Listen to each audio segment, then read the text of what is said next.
Moi, je m'appelle Madame Mariotte Isabelle. Je suis organisatrice de salon. J'ai créé mon activité indépendante depuis le début de l'année. Et donc j'ai eu l'opportunité de commencer grâce à mon mari qui lui est en association. On a uni nos forces. On a lancé notre premier salon du bien-être au mois de mai sur Paron, à côté de Sens. Oui, et depuis, lui reste sur sa commune par rapport à son association, mais moi je continue. J'en ai fait mon activité principale et je vais aller de ville en ville où le vent va me mener, essayer d'organiser des salons bien-être, maison, parce que... Ça sera annuellement Je voudrais que ça soit annuellement. Il faut venir et revenir pour que la clientèle... Ça suffit annuellement, c'est bien, il ne faut pas trop charger non plus, parce qu'après, il ne faut pas que ça soit... Non, mais il pourrait y avoir des saisons hiver, été. Des saisons hiver, été, pourquoi pas. Après, pourquoi pas, c'est envisageable. Déjà annuel, c'est bien. Après, il faut, pourquoi pas, revenir aussi, parce que les exposants peuvent varier aussi. C'est pas toujours les mêmes qui sont là, parce qu'on commence à avoir une gamme assez importante de représentants un petit peu en tout, donc ça c'est important. Vous contactez les gens les exposants, comment ça se passe? Alors au départ, c'est eux qui cherchent à vous contacter? Au départ, je commence à cibler une ville qui est susceptible d'être porteuse. Je fais mes démarches en mairie et en fonction des autorisations qu'on me donne, après je vais chercher mes exposants, effectivement. Donc j'ai déjà mon petit panel autour de moi, j'ai des exposants qui me suivent un petit peu partout. Alors après, on essaye de savoir si les gens sont disponibles, s'ils veulent bien, s'ils peuvent être présents ce jour-là. Et puis on en cherche d'un, on en appelle un autre et ça fait un petit peu son petit bonhomme de chemin. Ça fait boule de neige. Voilà, ça fait boule de neige. Puis après, il y a la notoriété qui va se faire aussi parce que notre salon de Paron a été très très positif.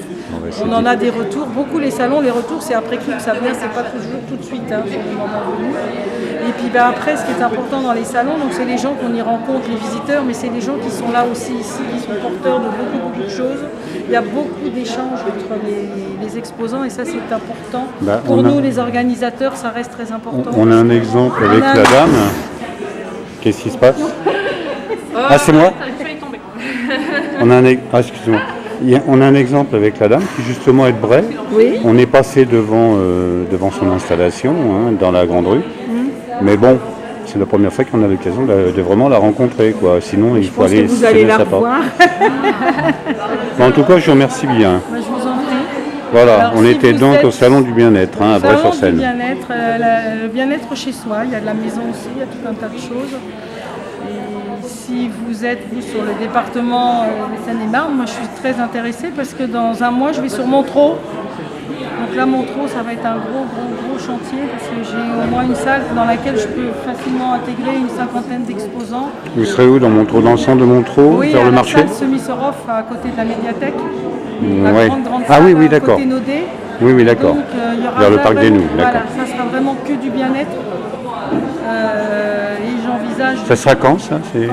Alors, c'est le dernier week-end de novembre, samedi 30 et dimanche 1er décembre. C'est important de le dire, à Montreux, donc vers le parc des Nous. J'envisage de faire une nocturne le samedi soir jusqu'à 22h parce que j'ai la salle ouverte jusqu'à cette heure-là. Il y aura combien d'exposants à peu près? Je peux rentrer en gros une cinquantaine d'exposants. Bon, qu'on se le dise à Bray-sur-Seine, l'année prochaine il y aura 50 exposants ici. Je pense pas, la salle s'y prête pas.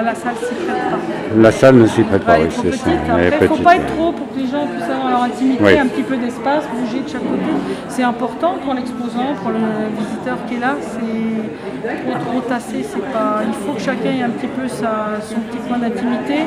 Et là, surtout les thérapeutes en bien-être, beaucoup ont leur table, mais ils ont leur table de massage. Ils peuvent faire des démonstrations. Voilà, ils vont faire des ateliers, ce qu'on appelle. Ça, c'est intéressant. Et sur Montreux, j'envisage de faire de la conférence, c'est-à-dire que chacun va venir parler de son... Et c'est pour ça que je voudrais... Et de pouvoir s'entendre. Voilà, et c'est pour ça que je voudrais que cette nocturne est importante pour moi, parce que non seulement elle va permettre aux exposants de s'exprimer, de faire connaître leur activité, et aussi de faire sortir les gens un petit peu en soirée. Je vous remercie. Je vous en prie. Madame l'organisatrice C'est gentil, merci. du Salon du Bien-être.